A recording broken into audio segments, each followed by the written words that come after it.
Hi అందరికీ. ఉలుకు పలుకు లేకుండా వరండాలో దిగాలుగా కూర్చుని ఆలోచిస్తున్నారు పరంధామయ్య పార్వతి దంపతులు. ఇంతలో ఏంట్రా చెల్లమ్మ నువ్వు కలిసి అంత దీర్ఘంగా ఆలోచిస్తున్నారు అంటూ వచ్చారు పురుషోత్తం శారద దంపతులు. ఆ పలకరింపుతో స్పృహలోకి వచ్చారు పరంధామయ్య దంపతులు. తను కూర్చున్న కుర్చీలో నుంచి పైకి లేచి రెండన్నయ్య రండి అంటూ కుర్చీ పురుషోత్తంకి ఇచ్చి శారద పక్కన నిలబడింది పార్వతి. ఆలోచించడానికి ఏముంటుందిరా, నీకు తెలియందేముంది, అంతా అమ్మాయి సౌందర్య గురించే. సౌందర్య పరంధామయ్య పార్వతీ దంపతుల ఏకైక కుమార్తె. ఆమె పేరుకు తగ్గట్టుగానే అపరంజి బొమ్మ. పరంధామయ్య వాళ్ళ ఊరిలోనే స్కూల్ టీచర్గా పనిచేస్తున్నాడు.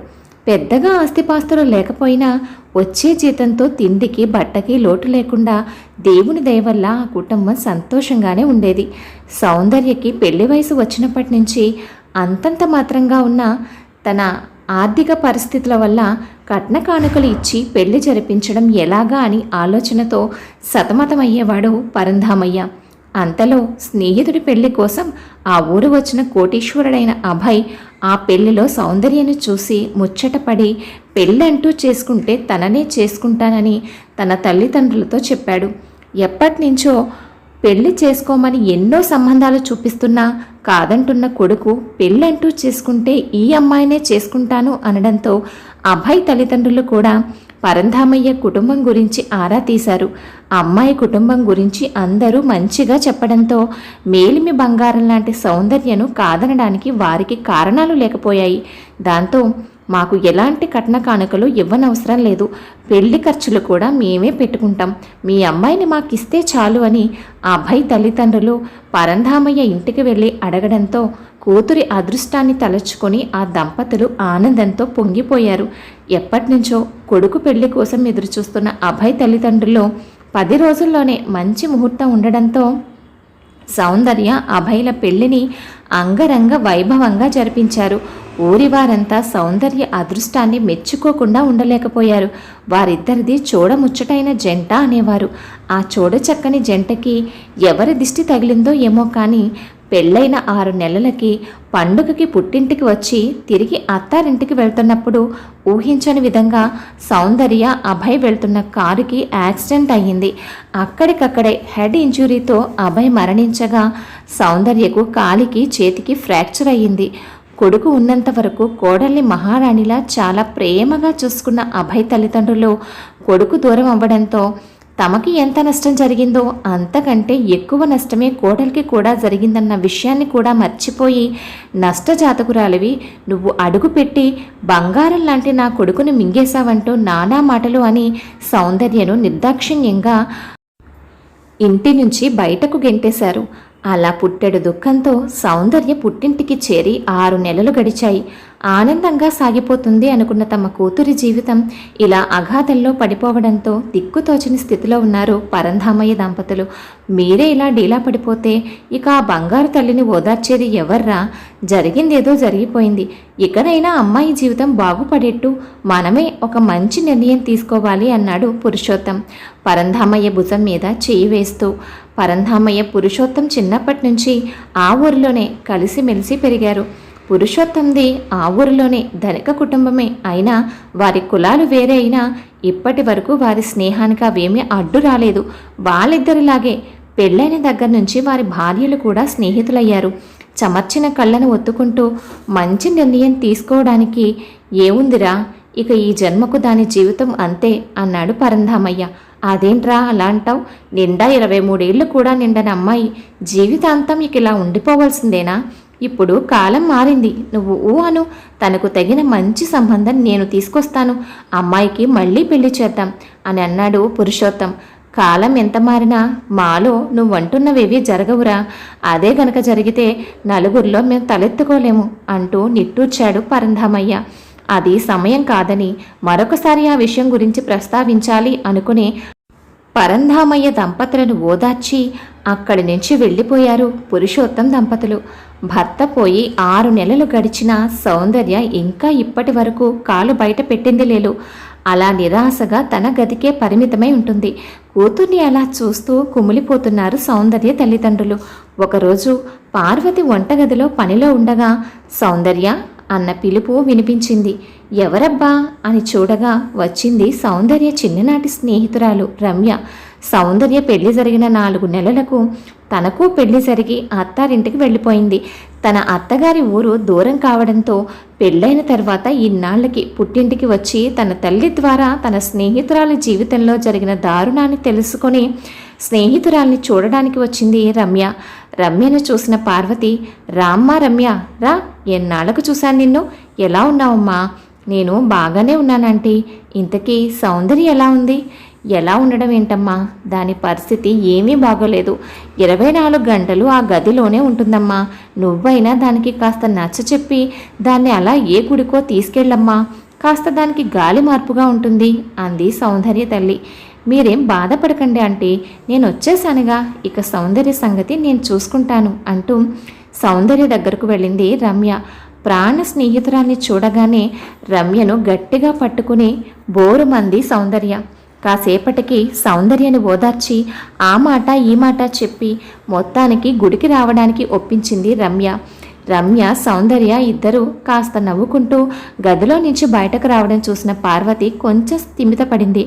ఇద్దరూ కలిసి ఊరు చివర ఉన్న కొండ మీద గుడికి వెళ్లారు.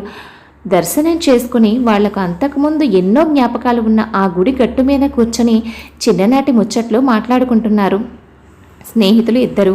ఇంతలో సౌందర్య అన్న పిలుపు వినబడింది. ఎంతో పరిచయం ఉన్న ఆ పిలుపు వినగానే ఆత్రంగా వెనక్కి తిరిగి చూసింది సౌందర్య. తన ఎదురుగా తనకు ఎంతో ప్రియమైన తన ఒకప్పటి ఆప్తుడు సాగర్ నిలబడి ఉన్నాడు. సాగర్ని చూడగానే సౌందర్య కళ్ళు కన్నీటితో నిండిపోయాయి.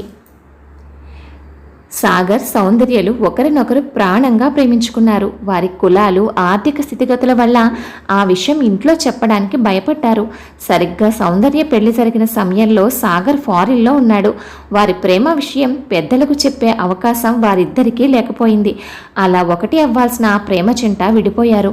సాగర్ సౌందర్య దగ్గరకు వచ్చి ఆమె చేతులు పట్టుకుని మనం పెళ్లి చేసుకుందాం సౌందర్య అన్నాడు.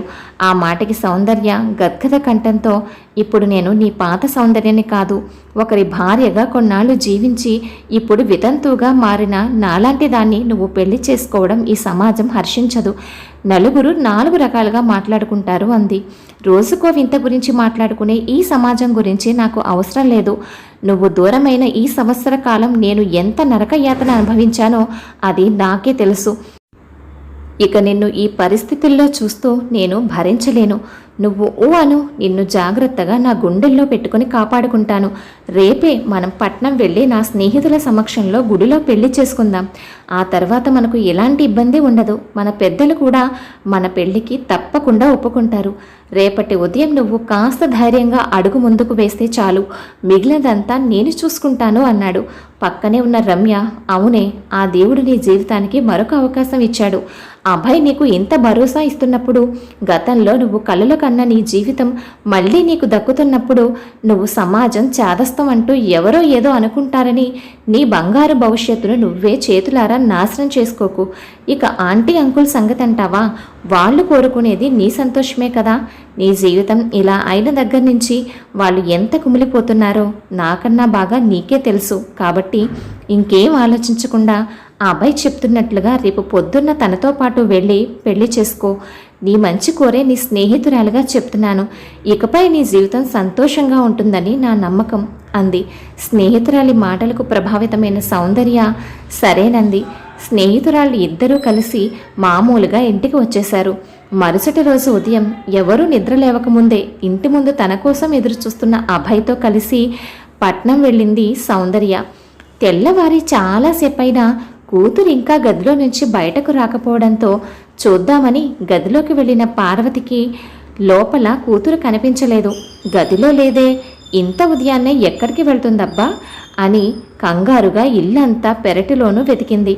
ఎంత వెతికినా ఇంట్లో ఎక్కడా లేదు. ఏ పని మీదనైనా బయటకు వెళ్ళుంటే నాతో చెప్పకుండా వెళ్ళదు. భగవంతుడా, ఈ పిచ్చిపిల్ల ఏ అగత్యమైనా చేసుకుందా ఏమిటి అనుకుంటూ భర్త దగ్గరకు వెళ్ళి కంగారుగా విషయం చెప్పింది. భార్య చెప్పింది విన్న పరంధామయ్య కూడా కంగారుగా ఇల్లంతా వెతికాడు. ఎంత వెతికినా కూతురు మాత్రం ఎక్కడా కనిపించలేదు. అయ్యో, ఇప్పుడు అమ్మాయి జాడ తెలుసుకోవడం ఎలా అండి అని ఏడుస్తుంది పార్వతి. ఇలాంటి సమయంలో మనం సొంత నిర్ణయాలు తీసుకోవడం కంటే పురుషోత్తం దగ్గరకు వెళితే మనకు తగిన సలహా ఇస్తాడు. పద అంటూ భార్యాభర్తలిద్దరూ పురుషోత్తం ఇంటికి వెళ్ళి బోరుమంటూ విషయం చెప్పారు. పురుషోత్తం పరంధామయ్య దంపతులను ఓదార్చి, మన సౌందర్య అంత పిరికిపిల్ల కాదు. నాకు తెలిసి మీరు అనుకుంటున్నట్టుగా తను ఎలాంటి అఘాయిత్యము చేసుకుని ఉండదు. మీరు కంగారు పడకండి. ఇలాంటి విషయాలు గుట్టుగా ఉండడం మంచిది. నేను ఇప్పుడే మా వాడికి చెప్పి వెతికిస్తాను అంటూ కొడుకుని పిలిచాడు పురుషోత్తం. అబ్బాయి ఇంట్లో లేడండి. రాత్రే నాతో ఉదయాన్నే నేను పట్నం వెళ్తానమ్మా, ఏదో పని ఉంది అని చెప్పాడు అంది శారద. దాంతో పురుషోత్తం కొడుక్కి ఫోన్ చేసి, ఒరేయ్, ఒక ముఖ్యమైన విషయం, మన సౌందర్య కనబడడం లేదట. నువ్వు ఎలాగైనా వెతికి అమ్మాయిని ఇంటికి తీసుకురావాలి. జాగ్రత్త, విషయం కాస్త రహస్యంగా ఉండాలి అన్నాడు. అలాగే నాన్నగారు, మీరు చెప్పడము నేను చెయ్యకపోవడమా? మధ్యాహ్నానికి తను మీ ముందుంటుంది. అంకుల్ ఆంటీని కంగారు పడద్దని చెప్పండి అని ఫోన్ పెట్టేశాడు. మా వాడికి విషయం చెప్పానుగా, మధ్యాహ్నానికల్లా అమ్మాయి మన ముందు ఉంటుంది అన్నాడు. మిమ్మల్ని కంగారు పడద్దు అన్నాడు. అమ్మాయి వచ్చే వరకు మీరు కూడా ఇక్కడే ఉండండి. ఇంటికి వెళ్ళినా అమ్మాయిని చూసే వరకు మీకు ఏమీ తోచదు కదా అన్నాడు పురుషోత్తం. మధ్యాహ్నం నలుగులో కూర్చుని మాట్లాడుకునేంతలో కారు వచ్చి పురుషోత్తం ఇంటి ముందు ఆగింది. అదిగో కారు వచ్చేసింది, పిల్లలు కూడా వచ్చేసినట్టున్నారు అంటూ అందరూ బయటకు వెళ్లారు. అంతలో సాగర్ మెడలో పూలదండతో కార్లలో నుంచి బయటకు దిగాడు. ఆ వెనకే సౌందర్య కూడా పూలదండతో కారులో నుంచి బయటకు దిగింది. ఇద్దరు ఒకరి చెయ్యి ఒకరు పట్టుకుని ముందుకు నడిచారు. ఆ దృశ్యం చూడగానే అందరికీ జరిగింది అర్థమైంది. పురుషోత్తం శారదల మొహాలు ఆనందంతో వెలిగిపోయాయి. పరంధామయ్య దంపతులు షాక్తో అలా ఉండిపోయారు. శారద గబగబా లోనికి వెళ్ళి హారతి పళ్ళెం సిద్ధం చేసుకుని వచ్చింది. సాగర్, అమ్మా, మేము లోపలికి రావచ్చా అని అడిగాడు. ఆగండమ్మా అంటూ కొత్త దంపతులకు ఆనందంగా దిష్టి తీసింది శారద. పరంధామయ్య పార్వతీ దంపతులు వారు ఊహించని సంఘటనతో మొదట కొంత షాక్కు గురైనా తమ కూతురికి జరిగిన మంచి తలుచుకుని లోపల ఆనందపడ్డారు. సాగర్ పరంధామయ్య దంపతుల ముందు నిలబడి, నన్ను క్షమించండి అంకుల్, ఆంటీ, మీతో చెప్పకుండా మీ అమ్మాయిని పెళ్లి చేసుకున్నాను. ముందే మీతో చెప్తే ఒప్పుకోరు అని చెప్పలేదు. మమ్మల్ని ఆశీర్వదించండి అంటూ ఇద్దరూ వాళ్ళ కాళ్ళ మీద పడ్డారు. పరంధామయ్య దంపతులు ఆనంద భాష్పాలతో నిండు నూరేళ్లు చల్లగా ఉండండి అని కొత్త దంపతుల్ని ఆశీర్వదించారు.